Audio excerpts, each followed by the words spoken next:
But the only problem is that the games would only be there maybe a couple months, and I guess they would get fed up with it and get rid of it. Yeah, see, we never really had arcades to begin with. About the same here. I saw my Pizza Hut had the King of Fighters 94 in it for almost 2 years after the fact. I lived remember for my two first. favorite. Okay, my favorite arcade thing is there was this place called Skateaway. It was a roller skating rink. When I was in middle school in Pennsylvania, I went to this private school where everyone was rich and an asshole, which is why I left and ended up going to public high school. But anyways, at the time, I was going to this private school, and every single person, especially all the popular and jockey kids, would rent out Skateaway for their birthday. So like 8 or 9 times a year, you would be going to Skateaway for someone's fucking birthday party. And they had a amazing arcade. The #1 thing there was G.I. Joe, which is awesome. It's like a forward-scrolling, like Fantasy Zone kind of thing, except you stay on the ground. You just like run and move your crosshair around. And everything in that game is destructible. It's awesome. It's just like shit's just blowing up everywhere. It's so cool. So I ended up, me and my friends Sank, all we would do is go to these assholes' birthday parties just in order to play G.I. Joe and never step onto the roller skating rink. It was beautiful. Just to clarify, I think you meant Space Harrier and not Fantasy Zone. You're right. That's exactly what I meant. Yeah, I tried it on MAME once or twice. I don't really remember being very impressed, but I'm sure I would have been if I played it like in arcades when it was remotely new and not like 15 years old. I was in 7th grade. A true story. There's a skating rink like 5 minutes from my house that has both a sit-down cab outrun machine and like Altered Beast, but I really would feel like a creep going in there at at my age just to play Outrun. So like it sucks. It's like right there, and I can go play Outrun, but yet I don't really want to be in a skating rink full of children. Like it's this 25-year-old guy just going in there just to play Outrun and then leave. I just feel like I would look like a weirdo. Hey kids, just here to play a little bit of this video game. I like video games. Do you like video games?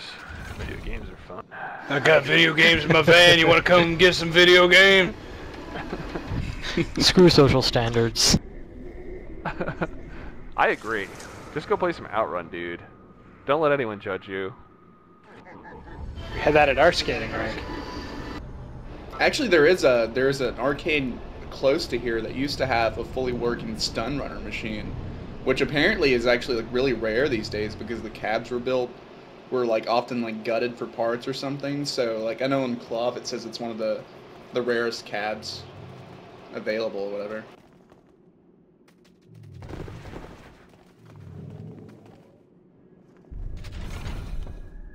Oh, Jesus.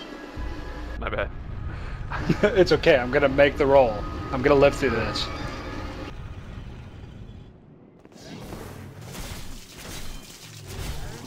Pro.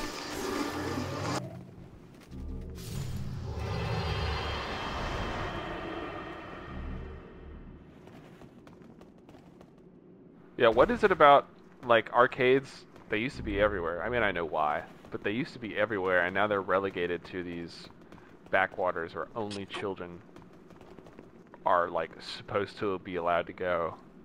I mean, or literally, Chuck E. Cheese is, really the only arcades around where I live, but you literally are not allowed to go in there if you're over 18.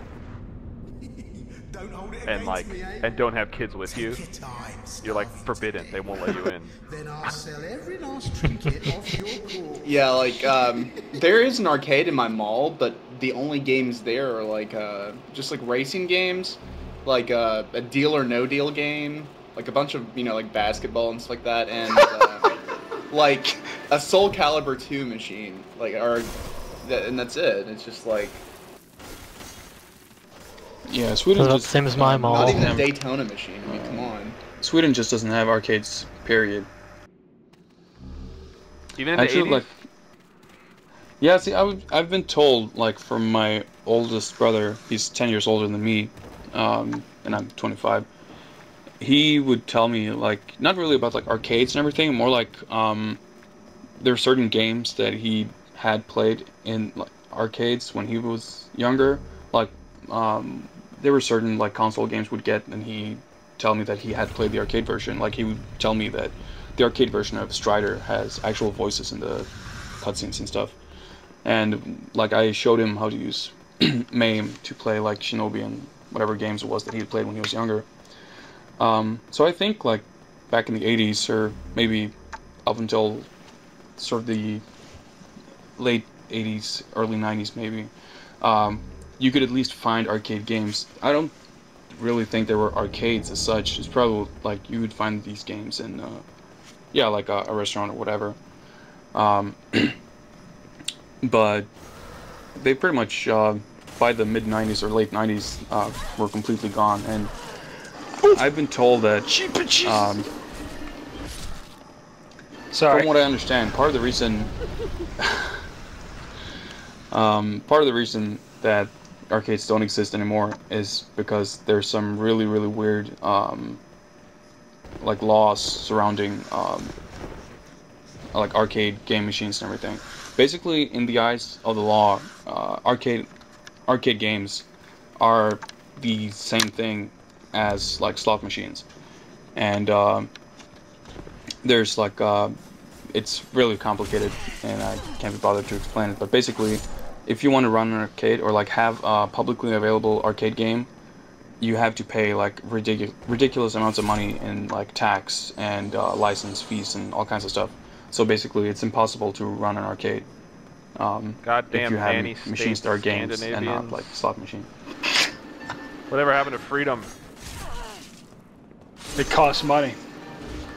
That's right, you never had it. Oh. You monarchists. It's okay, we have free healthcare and education, so. God damn it, shut up. No! No! Talk about that Socialism. Oh, yeah.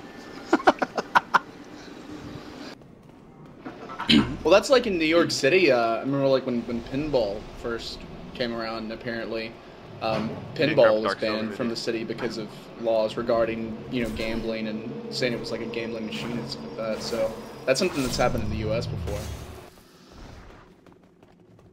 Yeah, I know. It's terrible. Actually, I was pretty lucky. When I was in like middle school, there was this laser tag place in the city I was living in at the time, and they actually had quite a few like arcade games and pinball games and stuff. And I mean, I think just sort of trying to piece everything together, this would have been before this new law or whatever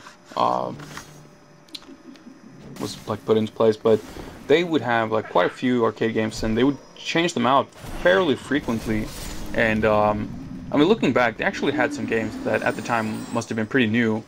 They even had some like Japanese version games. This was in like, I don't know, 95 through 97 or maybe up to 98, something like that. And I actually got to play some like pretty sort of like contemporary, I guess, arcade games.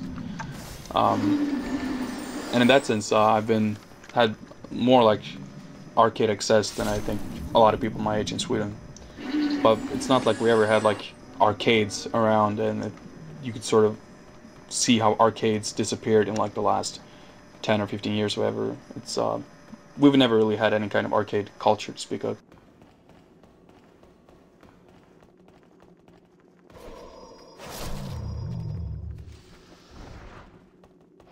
So I guess something I'm curious about is, the death of the arcade has widely been attributed to, at least from what I've heard, to console graphics catching up to like arcade graphics. It used to be, the arcade games looked way better than anything you could play at home. And once that started to catch up, people just started to lose interest in the arcades in America. I'm just wondering that, is there any difference to the way it's looked at in Japan? Because, obviously they still have a huge arcade scene, and it just seems weird that is it just the experience of going to the arcade itself, is that the draw?